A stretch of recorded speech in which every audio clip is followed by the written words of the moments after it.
nada, saludarlos a todos, darles la bienvenida al canal y tal como lo prometí, hoy día o ahora vamos a desarrollar un problema de inecuaciones, ya habiendo aclarado más o menos cuáles eran los principios básicos que teníamos que manejar a la hora de resolver inecuaciones. Entonces vamos a darle con este ejercicio. Lo primero que tenemos que hacer cuando nosotros nos enfrentamos a un problema de inecuaciones es siempre poner mucho ojo en la restricción. Recordemos que la solución de una inecuación va a ser un conjunto de valores y pueden existir algunos valores que hagan que esto se escape de lo que nosotros definimos en los números reales. Recordemos que siempre que nosotros estemos resolviendo una inecuación lo vamos a estar haciendo dentro de los números reales. Entonces es importante recordar qué condiciones deben cumplir los números para formar parte del conjunto de los números reales. En el caso de que nosotros nos encontremos una división de cualquier tipo, por dos números o por dos factores, tenemos que recordar que, asumiendo que esos dos números pertenecen a los reales, su división A sobre B pertenece a los reales siempre y cuando B sea distinto de 0. ¿Cuál es la otra condición que se debe cumplir? Si nosotros tenemos una raíz que pertenecerá al número de los reales si y solo si A pertenece al conjunto de los reales positivos. Recordemos que las raíces de los números negativos no pertenecen a los números reales. Y por último, una que casi siempre se olvida pero que no hay que perder nunca de vista, es el logaritmo. El logaritmo de un número va a pertenecer a los números reales siempre y cuando el número pertenezca a los reales positivos, porque no podemos determinar el logaritmo de un número negativo. Teniendo claro estas bases para poder establecer las restricciones, podemos proceder. Ahora, en este problema, como lo vemos acá, a la hora de establecer las restricciones, siempre es más fácil cuando nosotros, en el caso de que se pueda, factorizamos los términos con los cuales nos enfrentamos. Entonces, voy a proceder a factorizar para aplicar las respectivas restricciones. En este caso, puedo factorizar por... Y acá, como todos sabemos, dos números que multiplicados me den menos 3 y sumados me den menos 2.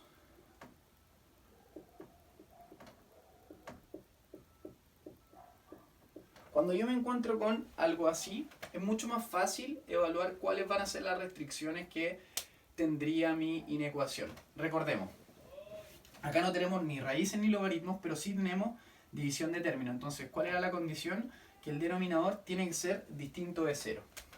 En el caso de este denominador, ¿qué valor tendría que tomar x para que esto se hiciera 0? 3. Entonces, vamos a decir que x sí o sí tiene que ser distinto de 3.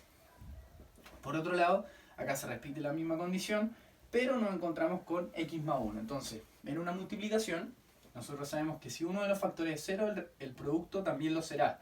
Y como nosotros no podemos tener 0 acá, el valor que tendría que tomar en este caso sería el de menos 1. Por lo tanto, quedan vetados de nuestro conjunto de solución esos dos valores. Una vez que establecimos las restricciones, nosotros podemos continuar con el problema y en este caso hacer la simplificación de los factores. Otra cosa importante, cualquier persona podría llegar y decir, ¿saben qué? Simplemente multipliquemos por x menos 3 y anulamos los denominadores. Ahora, es importante tener muy en cuenta por qué eso no se puede hacer y entender por qué no se puede hacer. Recordemos que cuando vimos el conjunto de los números reales como cuerpo, entendimos que si A era mayor o igual a B y yo multiplicaba por C, habían dos opciones. Si C pertenecía a los números reales positivos o si C pertenecía a los números reales negativos. En ese caso me quedaba exactamente lo mismo. Pero si C pertenecía a los reales negativos, esto se me invertía de esta manera.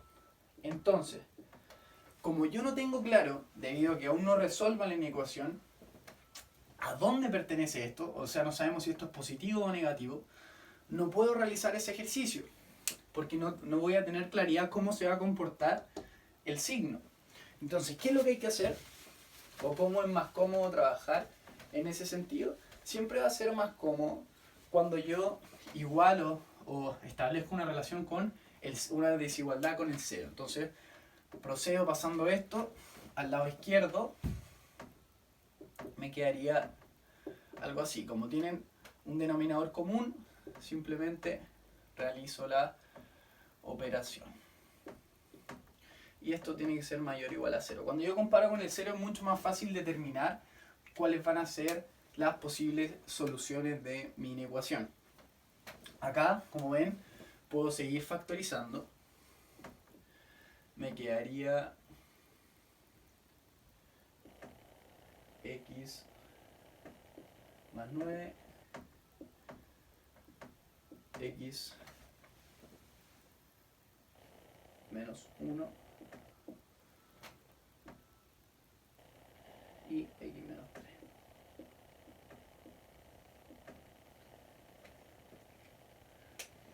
Ahora, esto tiene que ser mayor o igual a 0. Acá es donde la mayoría encuentran algún tipo de problema. ¿Por qué? Porque para que esto se cumpla de esta manera, existen muchas combinaciones. Por ejemplo, si este valor de acá fuese positivo y estos dos fuesen negativo y negativo, este resultado sería mayor que 0.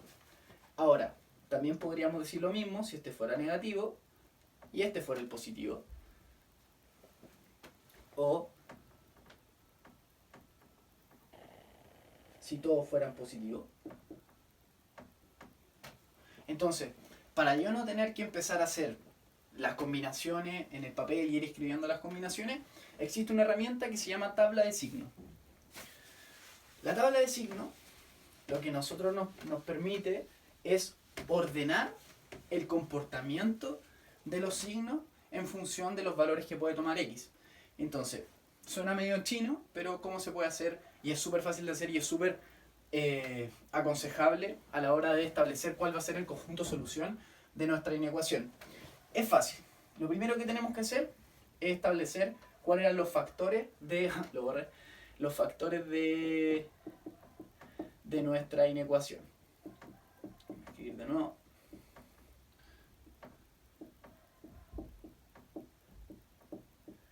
En este caso, los factores son x más 9, x menos 1, x menos 3. Entonces, lo primero que yo voy a hacer va a ser lo siguiente. Voy a igualar esto a 0 y voy a determinar cuál sería el valor de mi x en el caso que yo igualara esto a 0. En este caso sería 3, en este sería 1 y en este sería menos 9. Una vez que yo tengo esto, voy a organizar estos valores acá encima de la siguiente manera. Desde el infinito negativo, en orden, por eso es muy importante entender a qué se refiere como los reales como un conjunto ordenado, y de manera ascendente los respectivos valores. Entonces, una vez que yo tengo los respectivos valores,